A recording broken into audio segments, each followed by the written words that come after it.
Bom dia, meus amores. Áudio de interpretação do livro Mais Esperto que o Diabo. Tô bem animada porque eu considero que esse é um dos livros mais importantes aqui das nossas leituras, exatamente porque ele trata a mentalidade, a base estrutural de tudo aquilo que forma a nossa mentalidade, com uma clareza absurda sobre as principais pegadinhas que a gente cai, as principais armadilhas que a gente acaba caindo ao longo da vida. E muitas delas justificam, inclusive, porque a gente repete padrões, por piores que eles sejam. Por que a gente não cuida da nossa saúde? Por que a gente não tem sucesso financeiro? Por que as nossas relações não são boas? O livro tem uma dinâmica bem interessante, é uma entrevista entre o autor e o diabo. A ideia é que você termine o livro exatamente mais esperto que o diabo. E claro que diabo aqui, gente, é só uma analogia. Ele fala em nome do diabo, considerando ou representando, digamos, as forças do mal ou as piores coisas que poderiam nos acontecer. E ele deixa muito claro, inclusive, em uma das respostas que o diabo do livro está dando para o autor, tira um sarro de nós, digamos, humanos,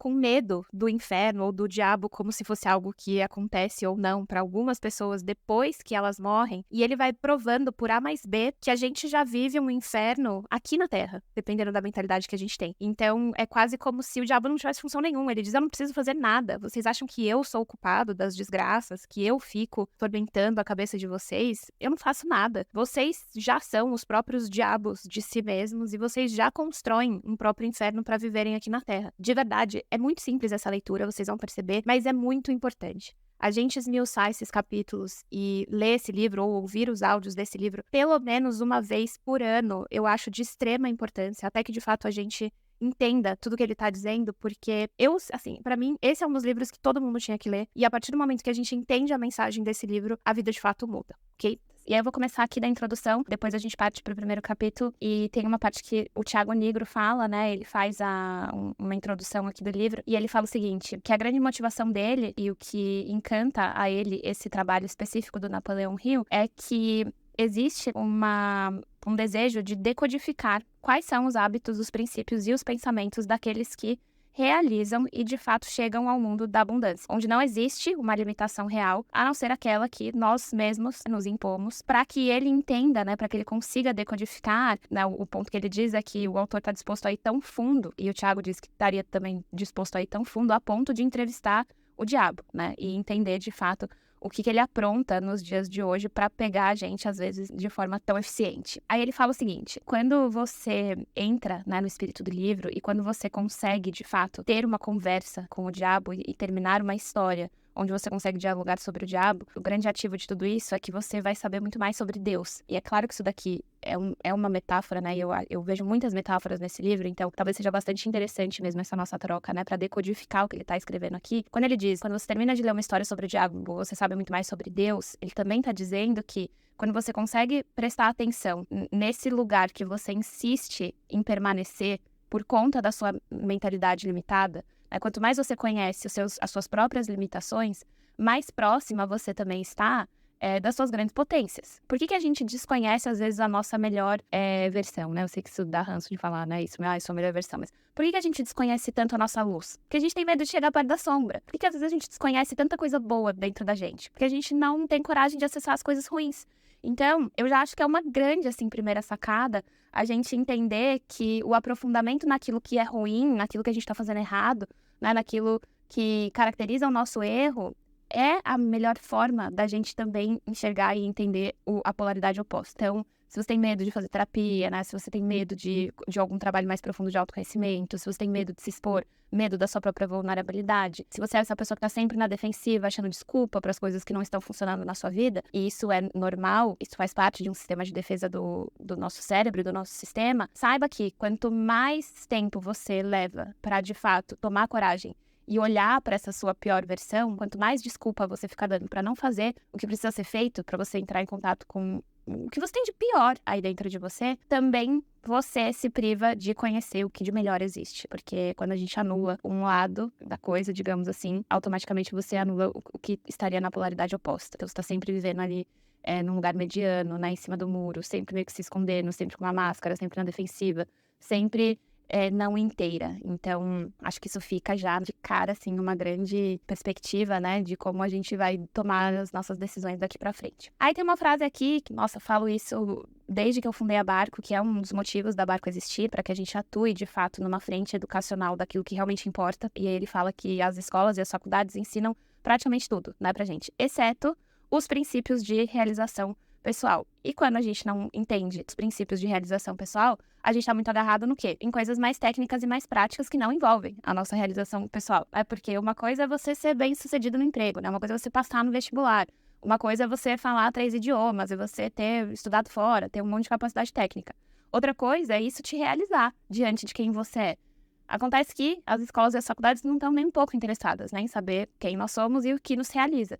Por isso que esse trabalho que a gente faz aqui de aprofundamento de quem nós somos, de como a gente funciona, ele é tão importante também para que a gente comece a descobrir aquilo que nos realiza. Porque a gente está botando para dentro um monte de coisa que a gente nem sabe se é a nossa definição de sucesso. A gente já falou isso aqui algumas vezes. Então, a gente bota para dentro que a gente tem que ter um emprego, que a gente tem que casar, tem que ter filho, tem que ter um carro assim assado, tem que morar em tal lugar, tem que fazer viagem para não sei onde, tem que... Você nem sabe se isso te realiza, né? E muitas vezes não, isso não realiza ninguém, porque esses não são itens de realização pessoal. Se você não tiver uma camada muito mais profunda já preenchida, esses itens são, lógico, podem fazer parte, né, de um contexto muito interessante, mas desde que eles venham depois daquilo que realmente te preenche. Aí ele diz o seguinte: um homem nunca está tão perto do sucesso como quando o que ele chama de fracasso toma conta de sua vida, porque nessas ocasiões ele é forçado a pensar. A maior parte dos fracassos reais se deve a limitações que os homens impõem a si mesmos e às suas próprias mentes. Então aqui ele começa já a abordar essa versão que ele defende primeiro, de que nós somos os principais limitadores da nossa mente. Nós é que colocamos os principais limites e as principais barreiras para que a gente realize coisas e que, como todos os autores que a gente já leu aqui dizem a mesma coisa, toda crise é uma grande oportunidade. Então, de novo, e eu sei que às vezes pode parecer repetitivo, né, mas eu acho muito importante que vários autores falem a mesma coisa diante de temas distintos, né, e de formas diferentes, porque se a gente já soubesse de tudo isso, se a gente de fato já tivesse internalizado essa informação, provavelmente a gente estaria muito mais rica, feliz, saudável, abundante, em relacionamentos maravilhosos, felizes com os nossos trabalhos. Então, se a gente ainda tá escutando esse tipo de coisa, é porque a gente ainda precisa absorver. E você aí, do outro lado, vivendo algum tipo de crise, vivendo algum tipo de fracasso, receba essa mensagem, onde ele aqui dessa forma coloca essa questão do pensar. Quando a gente está diante de um fracasso, a gente é literalmente obrigado a parar de fazer o que a gente está fazendo para pensar como isso está dando errado. Então, e além disso, né, além da gente, tá bom, eu preciso parar para pensar, entender o que eu tô fazendo de errado, eu preciso entender que muito provavelmente isso está dando errado, porque eu mesma estou colocando algum tipo de limitação na minha mente e eu mesma estou impedindo o meu sistema de enxergar alguma coisa que vai muito além disso. Eu tô criando limites, eu tô criando barreiras, eu tô criando imposições que estão limitando a minha experiência nessa vida. Aí ele segue falando sobre um subtítulo aqui que ele diz: eu recebo ordens estranhas de uma fonte estranha. Ele fala o seguinte: você deve saber que 2 entidades ocupam o seu corpo. Na verdade, 2 entidades similares ocupam o corpo de cada ser vivente do planeta Terra. Uma dessas entidades é motivada e responde pelo impulso do medo. A outra é motivada e responde pelo impulso da fé. Esse antigo eu, motivado pelo medo, não está morto. Ele simplesmente foi destronado. E ele o seguirá aonde quer que você vá, esperando uma oportunidade favorável para tomar conta de você novamente.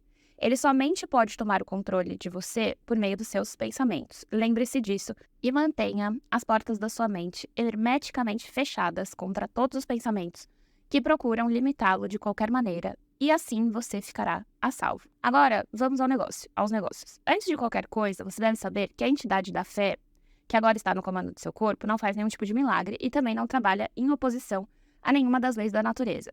Enquanto ela estiver no comando do seu corpo, ela o guiará sempre que você a chamar, por meio de impulsos de pensamentos que cruzarão pela sua mente e o ajudarão a realizar todos os seus planos da maneira mais natural, conveniente e lógica possível. O que ele está falando aqui? Primeiro ele conta uma história, né? Quando vocês estiverem lendo o livro na íntegra, ele conta de um momento de muita fragilidade que ele passou, de muito perrengue, né, tanto no trabalho quanto financeiro, e que ele percebeu que ele era uma pessoa extremamente motivada pelo medo, que ele seguia os caminhos e tomava decisões e agia com base no medo. E quando ele teve acesso a esse tipo de informação, né, ele se tornou um grande pesquisador desse assunto, da abundância, da prosperidade. Ele tinha, inclusive, uma missão de conversar com as pessoas mais prósperas e abundantes para entender o que elas tinham em comum. Quando ele reuniu uma quantidade suficiente, né, de informação em relação a isso, o que as pessoas mais prósperas, ricas e abundantes têm em comum, ele percebeu que existia sempre essa questão ligada à mentalidade e sempre essa máxima de que não existem duas entidades no comando. Um cão não serve a dois donos. Você não pode ter dois tipos de mestre. Então, ou você serve à luz ou você serve à sombra. Ou você serve ao certo ou você serve ao errado. E dentro desse contexto, ou você serve à entidade do medo ou você serve à entidade da fé. Ou seja, e eu lembro que a gente falou sobre isso, inclusive, na leitura do propósito, não tem como você ter fé e medo ao mesmo tempo. Então, não tem como você confiar na abundância do universo, na abundância da vida, em alguma inteligência superior, no fato, né, de que você sempre está vivendo o melhor para sua vida, de que as coisas sempre acontecem da forma certa, de que você sempre pode aprender diante da crise. Não tem como você acreditar em tudo isso e, ao mesmo tempo, ter medo. Portanto, qual é a lição que a gente tira aqui? Se você ainda está operando no medo, se você ainda acha que você precisa, né, estar no controle máximo da sua vida, se você continua não confiando que essa abundância existe e está disponível para todo mundo, se você sustenta pensamentos de escassez, né, se você se coloca no papel de vítima, se você ainda trabalha para pagar boletos, corrida dos ratos, né, desenfreada, você está servindo a entidade do medo. Então não dá para você servir a entidade da fé. E é por isso que a maioria das pessoas ainda não consegue ter uma vida próspera, feliz e abundante. Porque o medo que existe dentro delas está guiando os caminhos. E aí o que ele explica aqui é, mesmo quando você escolhe a fé, mesmo quando você faz essa opção, você tem essa tomada de consciência, o que a gente precisa ter em mente é que essa entidade da fé, quando você recorre a ela para tomar suas decisões, e ele fala que essa entidade, ela te guia por forma desses impulsos e desses pensamentos que cruzam a sua mente e te ajudam a realizar os seus planos de uma maneira mais natural e positiva possível, isso não é um milagre. E isso também não vai contra nenhuma outra lei da natureza. O que a gente precisa fazer, que a gente precisa entender, é como, de fato, fechar a porta, né, como ele diz aqui, de uma forma hermética, para qualquer tipo de conexão com o medo. Porque essa sua conexão com a fé, ela não vai anular o medo da sua vida. Ela não vai... agora que eu me conectei com a fé, pronto, eu não corro risco nenhum. Não. Todos os dias, o tempo inteiro, você é que precisa controlar os seus pensamentos. É você que precisa fechar a porta para esses pensamentos do medo. E quando eles te atravessarem de alguma forma, você conseguir se conectar com essa fé. Né? Você entender que esse caminho que você escolhe todos os dias servir à entidade da fé e não do medo. Ele fala o seguinte: mantenha a dúvida, o medo e as preocupações e todos os pensamentos de limitação totalmente fora da sua mente. Ou então, o seu outro eu, esse eu do medo, vai continuar no comando. Portanto, toda vez que algum tipo de dúvida, de medo, de preocupação te assombra, você precisa ter uma forma, uma ferramenta de já se conectar com essa fé e já entender que você escolhe servir a essa outra entidade. Ele diz, sua única limitação é sempre aquela que você impõe à sua própria mente. É sempre você que não acredita o suficiente. É sempre você que acha que pode não dar certo. É sempre você e a sua mente. Então, ele diz aqui que a gente precisa se conectar com uma versão nossa, né, que ele chama de outro eu, que é essa força extremamente conectada com a fé e com uma mentalidade que joga a gente pra frente. E aí ele diz, o outro eu não tem precedentes, não reconhece nenhum tipo de limite e sempre acha um modo de satisfazer os nossos desejos. Ele pode se deparar com derrotas temporárias, mas nunca com um fracasso permanente. Não pretendo entender tudo sobre essa estranha força que me reduziu à pobreza e a uma situação de necessidade e medo, e então fez renascer uma fé dentro de mim, por meio da qual eu tive o privilégio de ajudar dezenas de milhares de pessoas que se achavam descendo a ladeira. Mas eu sei que essa força entrou na minha vida como uma missão para que eu pudesse colocar os outros em contato com ela. Portanto, durante um quarto de século, em que me dediquei a pesquisas de causas de sucesso e fracasso, descobri muitos princípios de verdade que têm sido úteis a mim e para os outros, mas nada que observei me impressionou tanto quanto a descoberta de que cada grande líder do passado foi tomado por dificuldades e encontrou derrotas temporárias antes de alcançar os seus objetivos. O que ele está falando aqui? Primeiro, que a partir do momento que ele encontrou essa conexão com o outro eu, ele passou a ser tomado por essa nova forma de enxergar a realidade dele. E era como se ele tivesse uma conversa com esse outro eu. E cada vez que o outro eu dizia alguma coisa para ele, né? Ou seja, ele tinha uma intuição, ele sentia um ímpeto de fazer alguma coisa e ele seguia essa intuição, esse ímpeto, né, essa voz da alma, do coração, mesmo que ele não entendesse nada, né, do tipo, por que que eu tô indo pra esse lugar? Por que que eu acho que isso aqui vai dar certo? Né, mesmo que ele estivesse diante dos planos mais mirabolantes, que na cabeça dele não fazia o menor sentido, quando ele seguia essa intuição, essa força, esse desejo da alma dele, as coisas davam cada vez mais certo. E um outro ponto que ele achou em comum com essas grandes pessoas de sucesso foram esses fracassos temporários. Então ele ressalta, né, bastante a importância da gente entender que quando a gente está diante de uma situação crítica, quando a gente está diante de um fracasso temporário, ao invés da gente virar a cabeça, né, pro lado negativo e olhar para a problemática do que está acontecendo, a gente precisa, né, de novo, entender que esse é o momento de você parar para pensar, porque é dali que provavelmente você vai ter o maior salto de consciência e de crescimento da sua vida. Ele diz o seguinte: quando rezo, meu outro eu me ensinou a concentrar-me nos meus objetivos e a me esquecer do plano que deve ser atingido. Não estou sugerindo que objetivos materiais devam ser adquiridos sem planos. O que estou dizendo é que o poder que transforma os pensamentos e desejos em realidade tem a sua fonte na infinita inteligência, que, por sua vez, conhece mais sobre os planos do que quem está fazendo a oração. Coloco então de outra forma. Quando em oração, confio na mente universal para entregar o plano que melhor se adapte à realização do objetivo da oração.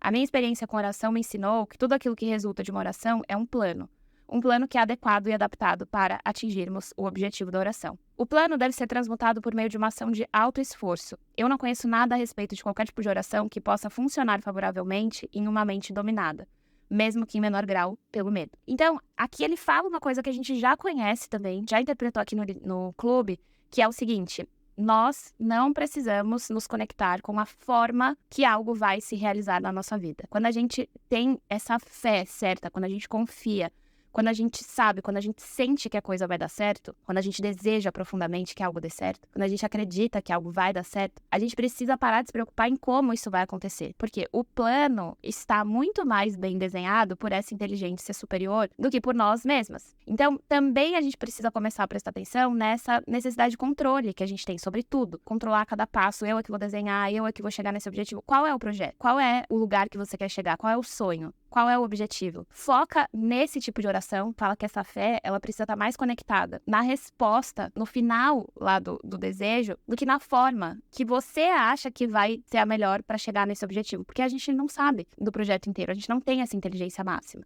Mas como é que eu confio que a coisa vai dar certa se eu não conheço o plano? Fé. Como é que você se conecta em oração com o projeto e se consegue sair do controle de como isso vai se realizar? Fé. Aí ele diz o seguinte: não confunda a palavra crença com a palavra desejo. As duas não são a mesma coisa. Todo mundo é capaz de desejar vantagens financeiras, materiais ou espirituais. Mas o elemento fé é a única força verdadeira pela qual um desejo pode ser transformado em uma crença. E, por sua vez, a crença transmuta-se em realidade. Tenha muito cuidado com o que você deseja de coração, porque por certo será seu. Essa é uma frase bastante famosa até, né? Tome muito cuidado com o que você deseja, porque você, né, corre um sério risco de atingir esse objetivo, principalmente se você tiver muita fé. E aí ele fala, né, que de fato, quando a gente, eu quero tal coisa, eu queria tal coisa, né, eu desejo tal coisa, ele fala, isso não é igual a você de fato ter a crença, né, e o autor de Os Segredos da Mente Milionária fala muito isso. Não é a mesma coisa que você ter a crença inabalável de que isso vai acontecer, mesmo que você não conheça o caminho, mesmo que você não saiba como.